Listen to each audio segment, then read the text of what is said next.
Usai lawan Arab Saudi, timnas harus bersiap menghadapi tuan rumah Australia pada Maret 2025. Ragnar dan Hopner harus absen akibat sanksi kartu.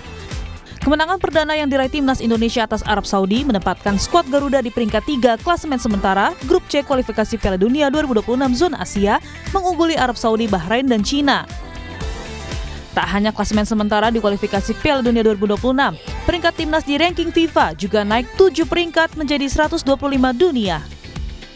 Meski begitu, kemenangan timnas Indonesia membangkitkan semangat dan optimisme para pendukung untuk Indonesia bisa lolos ke Piala Dunia 2026. Semoga yang pertama sih masuk Piala Dunia.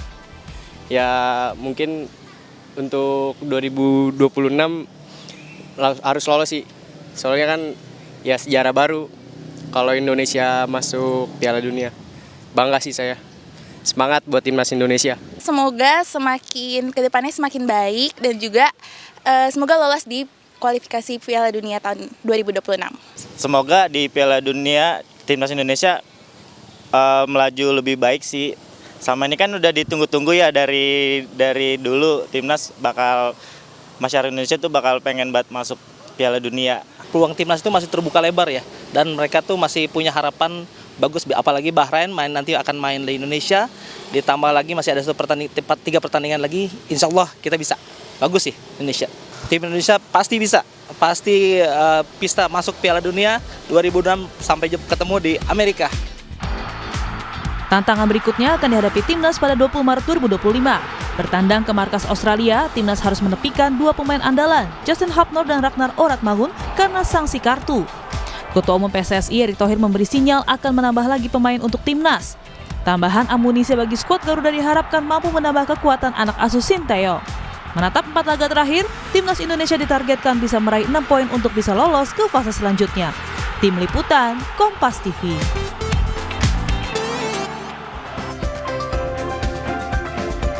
Lalu bagaimana persiapan Garuda melawan timnas Australia Maret 2025 mendatang?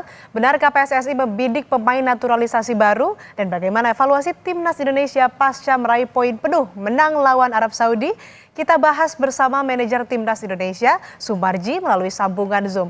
Selamat pagi Pak Sumarji, apa kabar? Selamat pagi, alhamdulillah kabar baik. Assalamualaikum. Waalaikumsalam.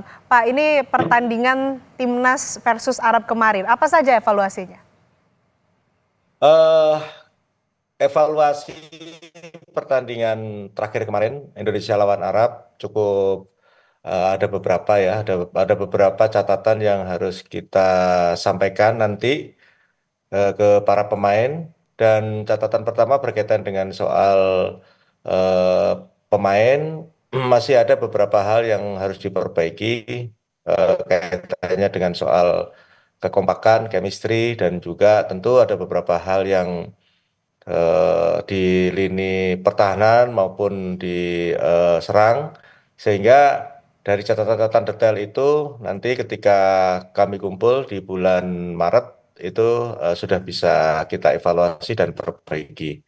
Kemarin sebenarnya sudah sedikit kita sampaikan, tetapi karena situasi euforia kita merayakan kemenangan walaupun sebentar, tetapi kan waktunya mepet dikarenakan selesai pertandingan, anak-anak sebagian besar juga langsung kembali ke klub masing-masing, sehingga tidak sampai kita bisa berbicara banyak berkaitan dengan evaluasi. Tetapi catatan-catatan itu semua sudah ada, dan ketika nanti kita ketemu hari pertama langsung kita akan evaluasi itu. Oke, evaluasi yang dilakukan soal kekompakan, chemistry, kemudian juga terkait dengan lini pertahanan dan juga serang. Nah, lalu pola formasi 3-4-3 ini apakah akan dipertahankan Sinteyong atau ada perubahan nantinya? Nah, kalau kaitannya dengan formasi itu pasti akan mendasari dari hasil tim analis yang ada. Ya, sekali lagi tim analis ini pasti akan bekerja ekstra keras karena kan yang akan kita hadapi berikutnya adalah Australia, ya, dan ini tentu sesuatu hal yang harus kita betul-betul lakukan dengan detail sekali, dikarenakan ya kita tahu bahwa Australia juga dalam posisi tim yang sangat kuat, dan tentu kita juga harus mempersiapkan itu dengan sebaik-baiknya. Artinya kaitan dengan formasi pasti nanti akan menentukan dari tim analis yang saat sekarang ini terus bekerja dan bekerja, dan setelah itu nanti akan kita pastikan pakai formasi apa. Seperti itu. Oke, 2 pemain ini absen karena sanksi kartu. Benar nggak sih PSSI akan bidik pemain baru? Striker oleh Romeni ini sudah pasti belum?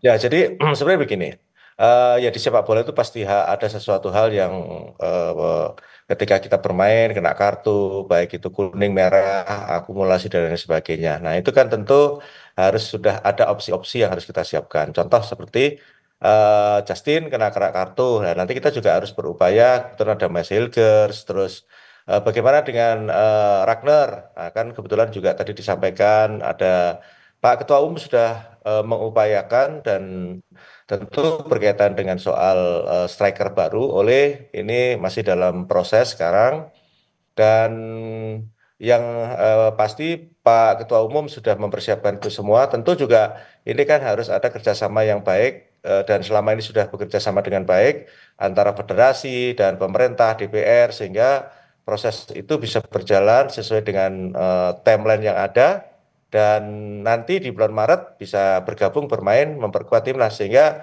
posisi timnas akan semakin kuat, akan semakin solid, dan pastinya akan bisa berprestasi. Publik juga masih bertanya-tanya nih Pak Sumarji soal Eliano Reinders, tapi dipastikan ia tidak akan bermain lawan Saudi. Ini murni karena taktik atau seperti apa?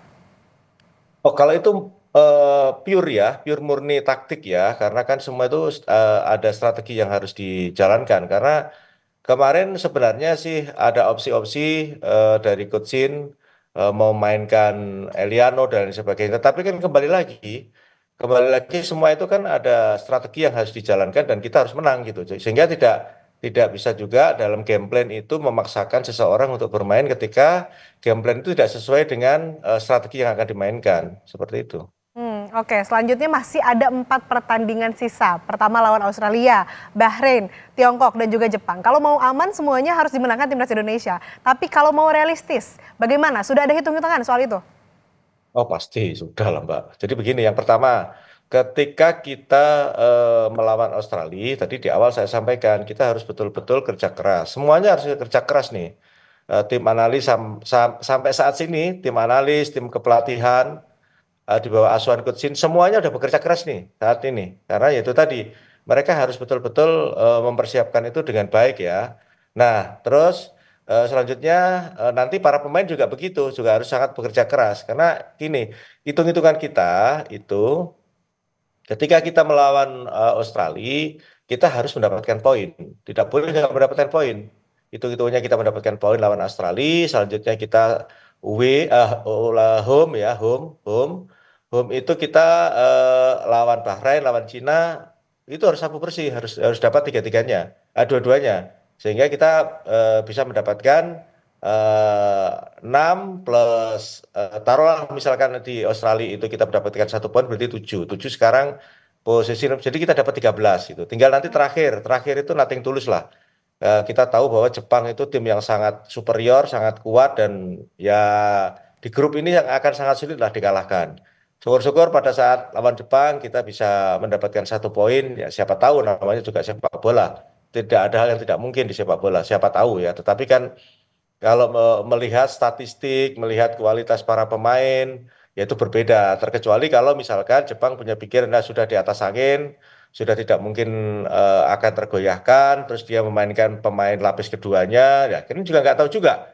Kan semuanya itu sepak bola itu kan tidak ada hal yang tidak mungkin, semua serba mungkin. Kita juga nggak tahu, masih lama soalnya. Artinya kita juga tidak boleh berandai-andai. Yang pasti saat sekarang ini kita harus mempersiapkan dari game ke game, ya, dari Australia, lantas Bahrain, Cina, dan terakhir Jepang. Itu harus betul-betul super ekstra kerja keras dan super ekstra cermat, teliti, dan semuanya harus ini membangun kerjasama yang baik, baik dari federasinya, baik dari timnya, semuanya harus saling ini ya, bergandengan tangan, terutama ya yang tidak kalah penting adalah supporter, dukungan seluruh masyarakat Indonesia itu penting sekali. Oke, terakhir Pak, lawan Australia nanti sudah ada calon kuat pengganti Hafner nggak? Sudah ada namanya belum? Siapa jadinya? Ya kalau Hafner satu-satunya yang bisa kita manfaatkan nanti kita kan tetap kita panggil Mas Hilgers, kita panggil, ataupun kalau enggak kan biasanya posisi itu bisa nanti di belakang bisa Verdong bisa taruh di belakang, sehingga sebenarnya sih opsi itu tidak terlalu mengkhawatirkan di kita karena pertahanan kita itu cukup kuat ya. Cukup kuat sekali. Ya saya kira opsi-opsi nanti akan ada ketika sudah mendekati. Oke, kita dukung terus Timnas Indonesia di pertandingan-pertandingan yang akan datang. Terima kasih manajer Timnas Indonesia Pak Sumarji telah bergabung bersama kami di Sapa Indonesia Pagi.